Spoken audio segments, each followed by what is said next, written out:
Hey guys, I just completed a really amazing and inspirational interview with one of my former students who was struggling for essentially 3 years, putting out great high quality music, partnering with the right library, but not seeing the placements, not seeing the income, not seeing the promise of this business.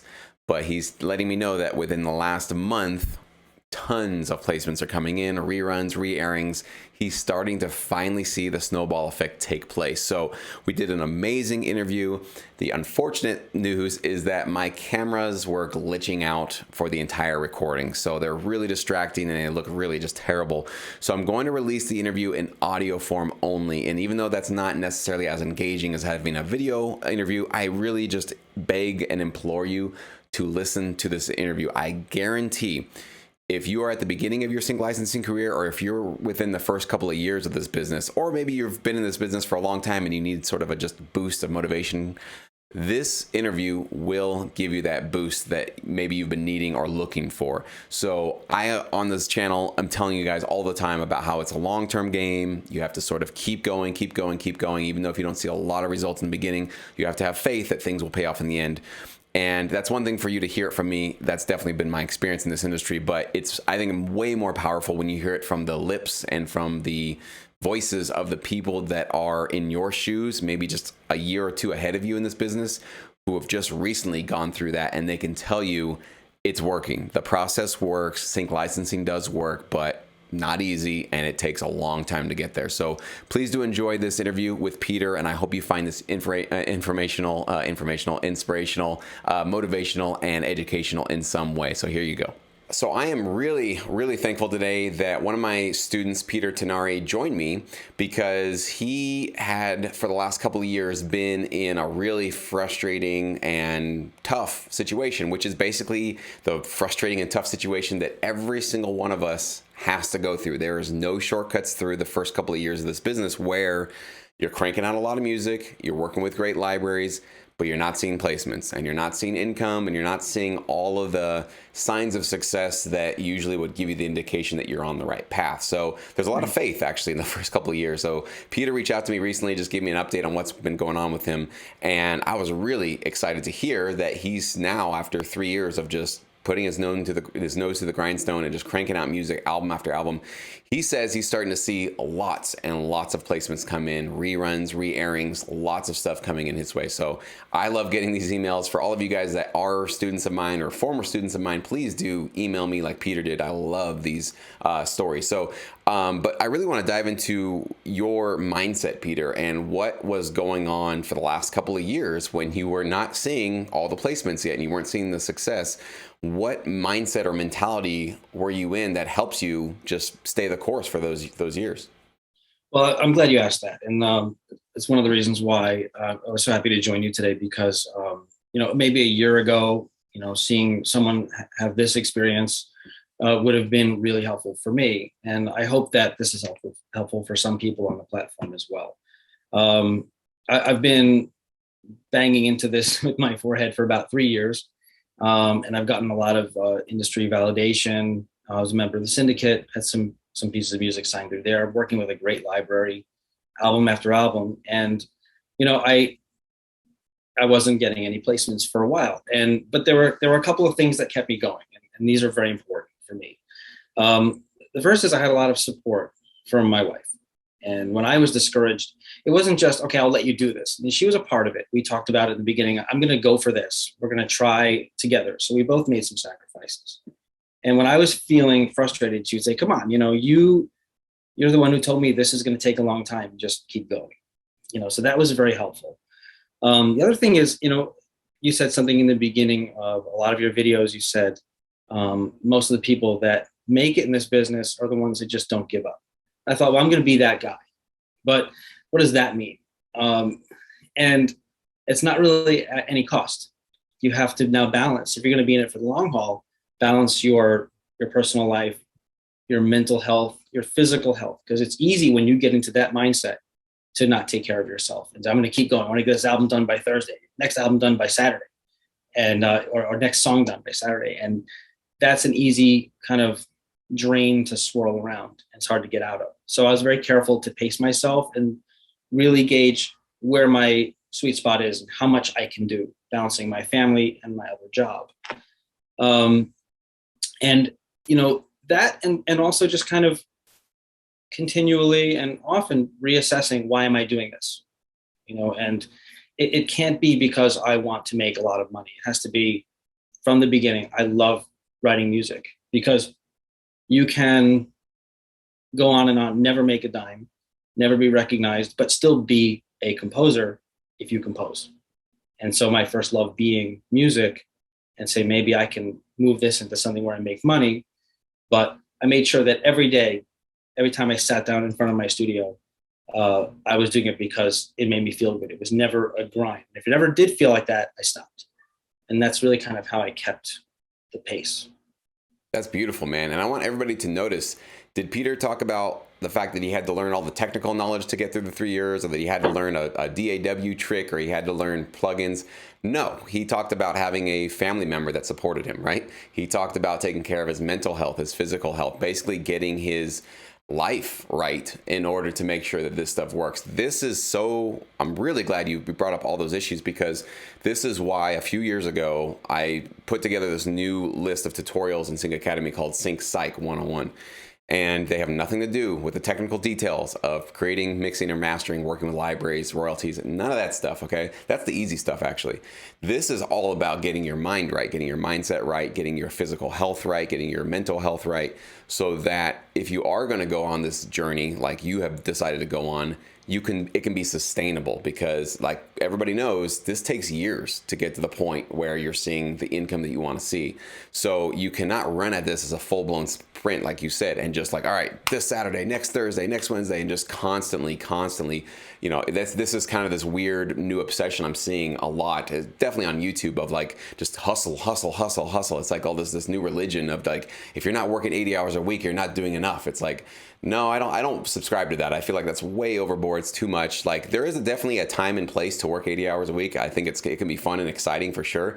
Definitely when you're much younger than me, but it's not all the time, and it's not every week, and you certainly cannot keep that up for years and years and years. You are literally going to blow a gasket, and it's not going to work out for you. So, Peter, I'm really glad that you focus on what's important, just understanding that you've got to be in a healthy space mentally to be able to do this in the long run. And on top of that, I'm hearing that you are constantly reminding yourself what you're in it for. And you're absolutely right. If you want the big recognition, if you want the huge checks, if you want, all this notoriety and fame, probably this is an industry that will burn you out much quicker than you want it to. So it sounds like you found a balance in order to find some just contentment and joy in the craft of creating licensable music. Now that's really, really, like, I think the best paycheck you can get in this business is just loving what you do. If you talk about what is happiness, I think that's the definition of it, right? You're not constantly chasing, going like, well, if I make more money, then I'll be happy. If I get more famous, then I'll be happy. It's like, no, if I just keep doing what I love doing and constantly challenge myself to get better at it, I'm going to be happy no matter what the end result looks like. So you can't lose basically with that. So that's a really good strategy. I think that's really cool. I wanted to ask you too, so in these 3 years, were you getting any indication that your tracks were being shopped? Was it kind of just sort of crickets, nothing going on? Were you getting any communication with libraries that your tracks were being consideration? Like, what was the process in these 3 years where, before you started getting these placements coming in, what little signs of encouragement did you get, if any? That's a really good question, because that's another part of it.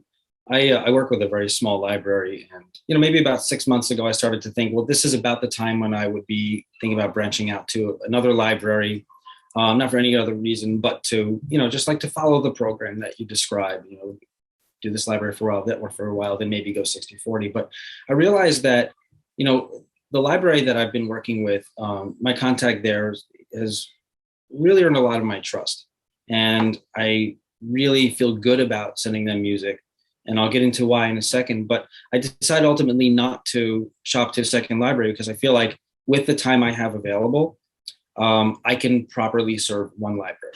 Maybe at a different point in my life, when my kids are a little older and things are a little different, I can probably serve 2 libraries. But I feel like I can do one really well. Second, the way this library works, they don't just say, great, send me the deliverables. Very rarely will they take an album without some mixed comments or make the ending a little bigger. And there's time spent, there's attention given. And I feel like the way they take in music and curate with their artists, it shows that they're invested in it as well. And they don't take everything I send. They say, well, this is great. I really don't need it right now. So I feel like when they do take something, and they say, well, this is going to be great for my advertising clients, I'm going to shop this one to video games. They always tell me the plan with it. And communication is fantastic. And because of my kind of inherent trust of the library and the people I work with, that helped me to say, well, I think they know what they're doing more than I do about this. I'm just going to keep, twirling the knobs and pushing the faders around and let them do that part of it. So it did involve, kind of some faith that they were doing what they're doing the right way, seeing that they had movement. Even, around the internet, they have a good reputation with composers. I said, you know what, I'm just going to stick it out here for a little longer because I feel like the kind of relationship I have there is going to be hard to duplicate elsewhere. And that's a great point. I remember struggling with that, my first library, because I would send them tracks. They would want to change the mix. They'd want things to be different. And I would disagree with a lot of the notes and go like, I don't think that's going to sound better. But same as you, I realized, okay, well, their business is to get music placed in the TV shows, movies, and commercials. That's actually not my business. My business is just to make the music. So I guess they know what they're talking about when they say I need to add a lot more thud to my kick or a lot more thud to my snare or whatever it is, or double something up. So I did have to learn to trust them. And it was one of these things. And many times, actually, I remember they would have me make changes to my tracks and I would hear it in their catalog going, I actually don't like that. I like it the way that I had it. Yeah. But it's their library and they know what's going to work with their clients. And sure enough, like I got a lot of placements through them. So you're absolutely right. There's this weird ability we have to start to, learn in some way. And I don't think it can be taught. I think you just have to step through this where it's practicing muting your ego. I think that's what it is, because the ego wants to jump up there and go like, no, you need to take, or for you, when they even said no to some of your tracks, I'm sure it doesn't feel good to the ego. It's like, man, I put effort into all those tracks. They should all be right. But you interpret it as, and I think it's a very, very smart interpretation, that they're only going to mess with any tracks they feel they can even place. So for you, that's a really promising. I like that framing is much more helpful to say like, listen, I can now learn to trust them because they're not just going to glad hand me and just go, yeah, everything's great, send it on in, cool, we'll take it all, whatever. They're actually very picky and very selective. That means they know what actually potentially could work. So that's really smart for you. So for everybody watching this too, I want you guys to realize that the better you can mute that ego, that little voice, that little narcissistic voice, and all of us, we all have it, that wants to pop up and get all the credit and do this and know that we have the right way, we have it all figured out. The better you can mute that at the appropriate time, sometimes let it go, especially when you're creating and stuff. You really want to have more of a flair. But when it comes to business and compromise and partnerships, these are the kind of things where you need to make sure that ego is really in check and it's not sort of clouding your judgment. Because I could totally see, Peter, for somebody like you with a different mindset, getting even a few tracks rejected would totally sour their taste for the library they're working with, because they'd say, well, this is, I put all this work into it and I can't believe they don't see the promise in all these tracks and I'm out of here, right? And they might have missed out on a really great relationship because their ego wouldn't allow them to see what that really was, which was honesty. And that was actually high quality care. That's a good word. There was one instance that really kind of solidified it for me, because I sent, my first album was in particular genre, and then very shortly after, I think it was, following the Jesse Josephson model of 1 month later, here he goes, another one just like it. And he said, this is a little niche and I don't want to saturate with this just yet. Would you mind holding on to it for 6 months? It's okay. So I put it aside, went to work on something else, actually went into a different genre slightly so that I could give him something different on the way out. And then I put a note in my phone, remind me in 6 months to send this second album. And I was away on vacation with my family, and I got the notification that morning. So, okay, when I get home, I'll send it to him. He called me that day. He's like, oh, by the way, is that thing still available? I said, yeah. so that said to me, he put the reminder in there too. He didn't just say, just go away and we'll talk about this another time, maybe. And that really solidified my faith that this is a real relationship. Absolutely. And for everybody too, like I don't know if I mentioned that before, that one of the signs that you noticed in the beginning of, like, even though you're not seeing the placements, right, was the communication and something like that, where they weren't just blowing you off. They really said 6 months means 6 months, and they even reached out to you.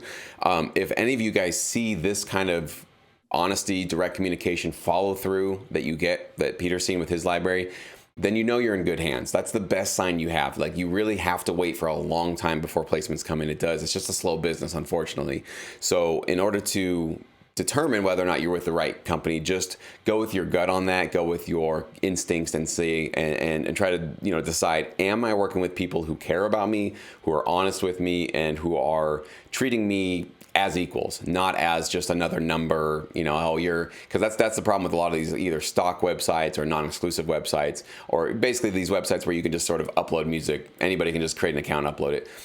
They don't really know who you are. You're one of 10,000 people that are throwing up music, and there's no quality control or anything like that. With the TV film libraries that I recommend you guys get into, especially through Sync Edge, you do need to have the one-on-one relationships. You need to be on the phone with these people. You need to at least be emailing them on a direct basis. So, Peter, it sounds obviously like you're getting that, and that was maybe the biggest thing for you that gave you that confidence that, like, okay, I'm working with somebody who's going to get me to that next level. So that's awesome, man. So where are you at now in terms of has your plan changed at all? Are you still working with, is it 1 or 2 libraries? Like, what's your sort of strategy now 3 years into the business, and has it changed significantly from the very beginning? It hasn't really changed much. I mean, this is kind of where I am now is where I wanted to be maybe 2 years ago, but I made it, I survived the 3-year waiting thing. And one thing I did want to point out, I'm not here to say, well, I've arrived and everything's now humming and buzzing for me.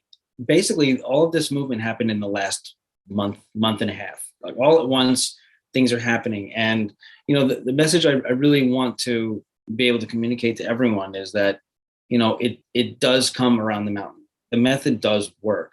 And if you can keep yourself in the right headspace, if you can make it enjoyable, if you can, read the room, what do I need to do? What am I doing wrong? What am I doing right? And keep constantly adjusting. The path I kind of set out was, let me start with the genre I'm most comfortable doing. And it was kind of niche, symphonic metal. But I figured, let me go in with the thing I do best. And even if it's not incredibly useful at the outset, especially since it would be used in sports, and we weren't doing sports 2 years ago. So let me just go in with something that I do well. I have since, done other genres, and while working on the things that I'm good at, I practice other genres and then eventually released albums that way. But right now, I think my plan is to stick with this library. I think they work really hard for me. I feel good about working with them. And I think I can serve them well with the time I have available for this. So I think so that's kind of where I'm pointing right now. Beautiful, man. Couldn't have said it better. I love the enthusiasm. I love the, just seeing the signs of success. Those are just always, they just get me going. So I'm really, really happy for you, man. Really excited. So keep up the great work. And I hope you see a lot more placements and a lot more income coming in with your royalties and all the sync fees and all that good stuff down the road. So Peter, thank you so much, man. Appreciate your time today. Thank you, Jesse. It's great talking to you.